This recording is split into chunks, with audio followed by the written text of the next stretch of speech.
Hello everyone, कैसे हैं आप सब। एक बार फिर से आपके अपने यूट्यूब चैनल ऑनलाइन केमिस्ट्री में आपका बहुत बहुत स्वागत है। पिछले वीडियो में हमने कार्बनिक कंपाउंड्स के आईयूपीएसी नोमेनक्लेचर किया था। आज भी हम कार्बनिक कंपाउंड्स का आईयूपीएसी नोमेनक्लेचर करेंगे, जिसमें हम दो फंक्शनल ग्रुप ईथर और एस्टर, इन दो फंक्शनल ग्रुप का आईयूपीएसी नामकरण पढ़ेंगे। ठीक है, आईयूपीएसी का लेक्चर नंबर 4 है ये। इसके पहले के वीडियोस भी मैंने इनके पहले के वीडियोस की लिंक भी मैंने डिस्क्रिप्शन बॉक्स में दे रखी है। आप उन वीडियोस को भी जरूर देखिए, उससे आपको जो आईयूपीएसी का बेसिक है वो अच्छे से क्लियर हो जाएगा। ठीक है, तो सबसे पहले हम ईथर फंक्शनल ग्रुप के बारे में पढ़ेंगे। ईथर का जो फॉर्मूला होता है ROR- और इसका सफिक्स होता है एल्कोक्सी एल्केन। अब एल्कोक्सी किसे कहेंगे, एल्केन किसे कहेंगे, इसके लिए यहाँ पर थोड़ा सा ध्यान दीजिएगा। देखिए यहाँ पर R और R' यानी कि दो कार्बन चेन आपको मिलने वाली है इस फंक्शनल ग्रुप में, है ना। ईथर फंक्शनल ग्रुप में दो कार्बन चेन होगी। जो कार्बन चेन छोटी होगी, स्मॉलर, है ना, छोटी होगी, वो कहलाएगी एल्कोक्सी। एल्कोक्सी कहलाएगी छोटी कार्बन चेन। और जो बड़ी होगी, लार्जर कार्बन चेन होगी, वो कहलाएगी एल्केन। तो जो छोटी कार्बन चेन होगी वो एल्कोक्सी, बड़ी कार्बन चेन एल्केन कहा जाएगा। ठीक है, चलिए अब एग्जांपल करते हैं इसका।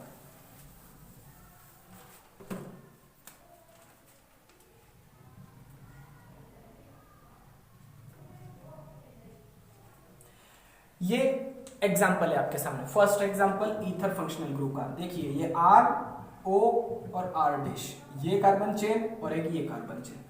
ठीक है, दो कार्बन चेन मिलेंगे हमें इस फंक्शनल ग्रुप में, ROR'। चलिए अब इसका नाम लिखना है। सबसे पहले तो देखना है कि बड़ी कार्बन चेन कौन सी है। बड़ी कार्बन चेन दो कार्बन की है ना, फर्स्ट एंड सेकेंड। ये छोटी कार्बन चेन है ना।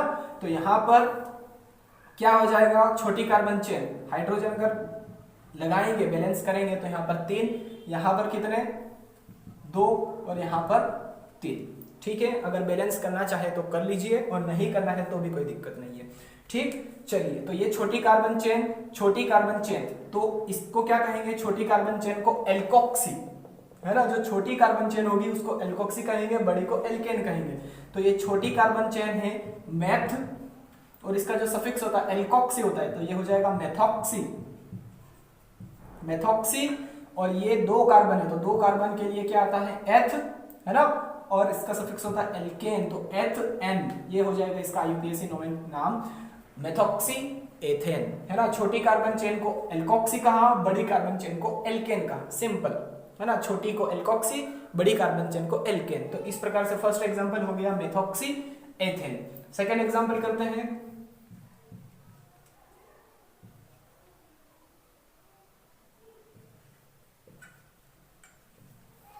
सेकेंड एग्जाम्पल आपके सामने है। अब इसमें देखना है, सबसे फर्स्ट काम करना है लंबी कार्बन चेन देखना, लंबी कार्बन चेन का सिलेक्शन करना, है ना। तो ये कार्बन चेन जो है लंबी कार्बन चेन है, लॉन्गेस्ट कार्बन चेन है, ये स्मॉलर है। तो स्मॉलर कार्बन चेन को हम क्या कहेंगे, एल्कोक्सी। तो ये हो जाएगा, देखिए दो कार्बन है तो दो कार्बन के लिए एथ ऑक्सी, एथॉक्सी। और 1 2 3, 3 कार्बन है तो 3 कार्बन के लिए क्या आता है, प्रोप। और एल्केन है तो प्रोपेन हो जाएगा। ये इसका आईयूपीएसी नाम हो गया। कितना इजी है। चलिए थर्ड एग्जांपल कर लेते हैं, लास्ट एग्जांपल। ठीक है,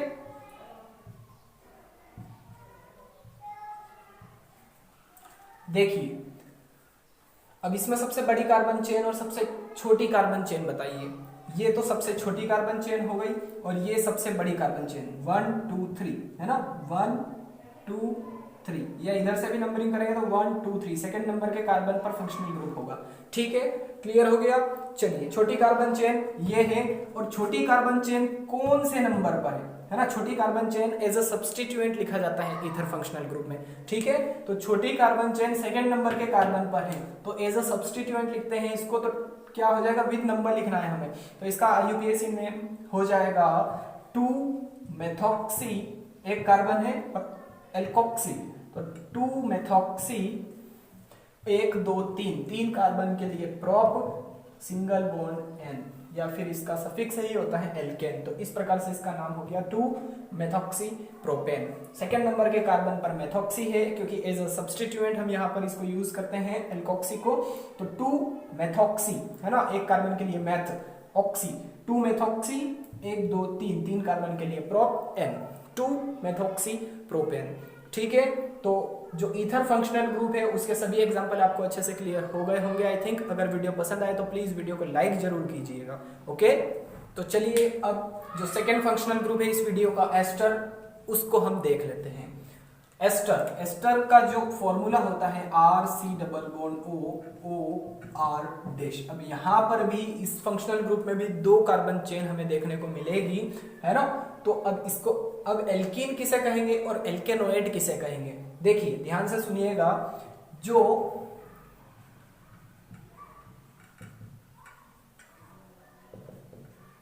ऑक्सीजन से कनेक्टेड हैं, जो चेन ऑक्सीजन से कनेक्टेड हैं उसे कहेंगे एल्कील,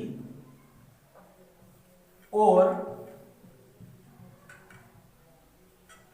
जो कार्बन चेन C≡O से कनेक्टेड है उसे कहेंगे एल्केनोएट।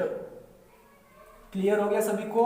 कनेक्टेड विथ O यानी कि जो कार्बन चेन ऑक्सीजन से कनेक्टेड होगी उसे एल्कील कहेंगे, और जो कार्बन चेन C≡O इससे कनेक्टेड होगी यानी कि इसको हम कहेंगे एल्केनोएट, और ये ऑक्सीजन से कनेक्टेड है कार्बन चेन तो इसको हम कहेंगे एल्कील, है ना। ऑक्सीजन से कनेक्टेड एल्कील और C≡O से कनेक्टेड जो रहेगी उसे हम एल्केनोएट कहेंगे। ठीक है, चलिए एग्जांपल देखते हैं, आपको अच्छे से क्लियर हो जाएगा ये।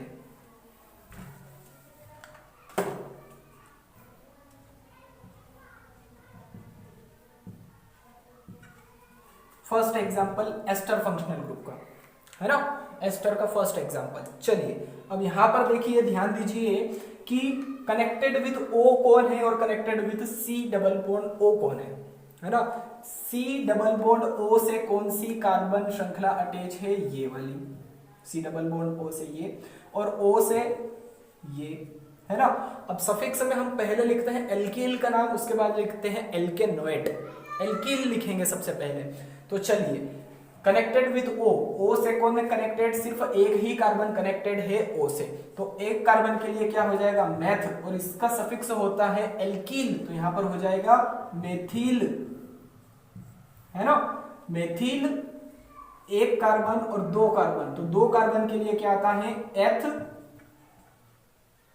सिंगल बॉन्ड N, और O8 इसका सफिक्स होता है एल्केनोएट, तो एथेनोएट, ये इसका IUPAC नाम हो जाएगा मेथिल एथेनोएट। क्लियर हो गया सभी को। सिर्फ ये ध्यान रखना है कि कौन सी कार्बन चेन C≡O से कनेक्टेड है और कौन सी कार्बन चेन सिर्फ ऑक्सीजन से कनेक्टेड है।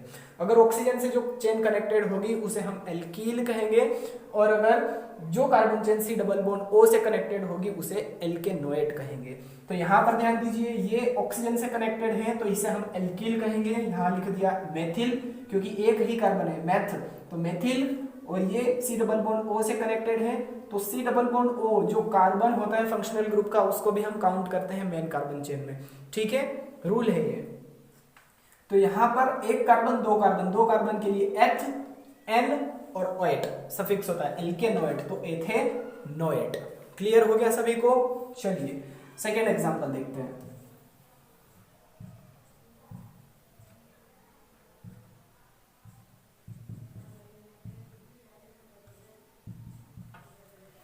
इसका IUPAC नेम लिखना है हमें, है ना, IUPAC नेम लिखना है इसका।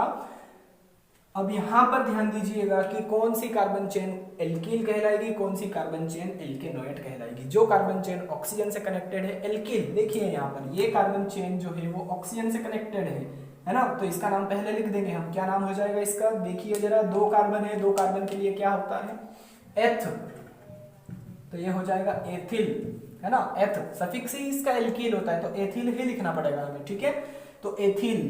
अब 1 2 3 कार्बन है यहाँ पे, और ये इस कार्बन चेन में शामिल नहीं है यानी कि सब्स्टिट्यूएंट होगा, ये प्रतिस्थापी होगा, है ना।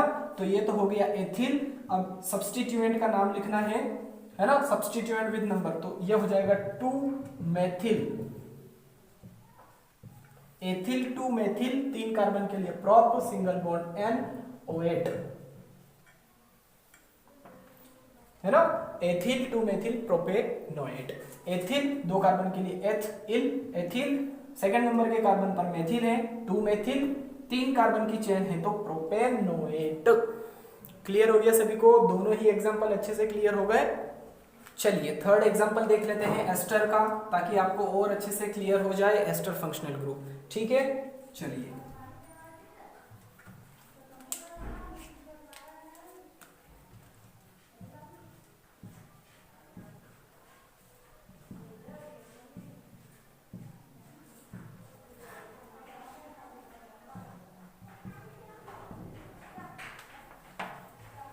चलिए तो स्ट्रक्चर देख के हमें घबराना नहीं है, जो हम पहले कर रहे थे ऐसा ही यहाँ पर भी करना है, कोई दिक्कत नहीं है। ठीक है, चलिए जो कार्बन चेन ऑक्सीजन से अटैच है उसे क्या कहेंगे, एल्कील कहेंगे। तो ये कार्बन चेन ऑक्सीजन से अटैच है तो इसका नाम क्या हो जाएगा, देखिए 2 कार्बन है तो 2 कार्बन के लिए एथील है ना, एल्कील है इसका सफिक्स तो एथिल हो जाएगा। अब यहां पर देखिए ये वाली जो कार्बन चेन है ये C डबल बॉन्ड O से अटैच है, तो C डबल बॉन्ड O से अटैच कार्बन चेन को हम एल्केनोएट कहते हैं। चलिए नंबरिंग कर देते हैं, नंबरिंग करना जरूरी है, क्यों, क्योंकि यहाँ पर 2 सब्स्टिट्यूएंट है ना, 1 2 3 4 4 कार्बन की चेन है। अब देखिए थर्ड नंबर के कार्बन पर क्लोरो है और थर्ड नंबर के कार्बन पर मेथिल सब्स्टिट्यूएंट भी है ना, मेथिल भी है और क्लोरो भी है। अब सबसे पहले किसका नाम लिखना है, हमें अल्फाबेटिकली देखना है, अल्फाबेटिक ऑर्डर में। तो सबसे पहले C आता है तो हम यहां पर लिखेंगे 3 क्लोरो, फिर C के बाद M आता है तो मेथिल का नाम बाद में लिखेंगे, 3 क्लोरो 3 मेथिल है ना, 3 क्लोरो 3 मेथिल, ये सब्स्टिट्यूएंट 3 क्लोरो 3 मेथिल, 3 पे ही क्लोरो है और 3 पे ही मेथिल भी है तो 3 क्लोरो 3 मेथिल लिख दिया, ये हो गया सब्स्टिट्यूएंट।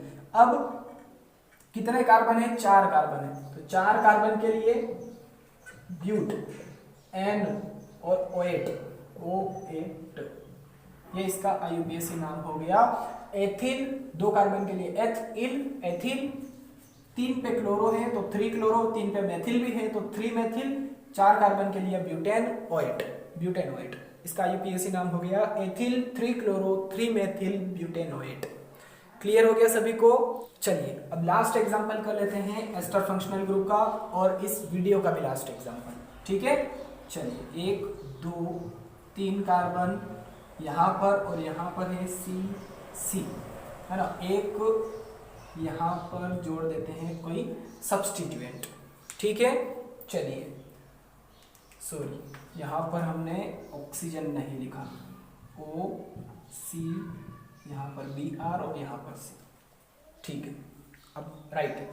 चलिए अब जो कार्बन चेन ऑक्सीजन से कनेक्टेड हैं वो क्या हो जाएगी, एल्कील हो जाएगी। तो ये ऑक्सीजन से कनेक्टेड है कार्बन चेन, ये हो जाएगी एल्कील। तो अब यहाँ पर इस एल्कील चेन में भी एक कोई सब्स्टिट्यूएंट है, ब्रोमो है ना, तो इसके लिए हमें नंबरिंग करना पड़ेगी 1 2, नंबरिंग इधर से होगी है ना। चलिए तो 1 2 2 कार्बन चेन है तो इसके लिए क्या हो जाएगा, देखिए पहले तो लिखना है सब्स्टिट्यूएंट विद नंबर फॉर्मूले के हिसाब से, तो ये लिख दिया 1 ब्रोमो, फर्स्ट नंबर के कार्बन पर ब्रोमीन है, ब्रोमो है तो 1 ब्रोमो हो गया। अब इसका नाम लिखना है एथिल, 2 कार्बन है ना, एथिल एल्कीन है तो 1 ब्रोमो एथिल, फर्स्ट नंबर के कार्बन पर ब्रोमो है, 1 ब्रोमो एथिल। अब आते हैं इस कार्बन चेन पे, जो carbon chain C double bond O से जुड़ी होती है उसे कहते हैं हम एल्केनोएट। ठीक है, चलिए 1 2 3 कार्बन है तो 3 कार्बन के लिए prop single bond NO8, 1 bromo ethyl है ना, फर्स्ट नंबर के कार्बन पर bromo, 1 bromo ethyl, 2 carbon ethyl, 1 2 3 carbon के लिए प्रोप NO8, ये इसका IUPAC नाम हो गया 1 ब्रोमो एथिल प्रोपेनोएट। ठीक है, दोनों ही जो फंक्शनल ग्रुप है ether and ester, I think दोनों ही आपको अच्छे से क्लियर हो गए होंगे। अगर आपको वीडियो पसंद आया तो प्लीज़ वीडियो को लाइक जरूर कीजिएगा, अपने फ्रेंड्स के साथ में इसे शेयर कीजिएगा, और अगर आप पहली बार चैनल पर आए हैं और वीडियो देख रहे हैं तो प्लीज़ चैनल को भी सब्सक्राइब कर लीजिए, साथ में बेल आइकन भी जरूर प्रेस कीजिए ताकि आगे आने वाले वीडियोज़ की नोटिफिकेशन भी आपको टाइम टू टाइम मिलती रहे। ओके, वीडियो देखने के लिए थैंक यू सो मच। जय हिंद।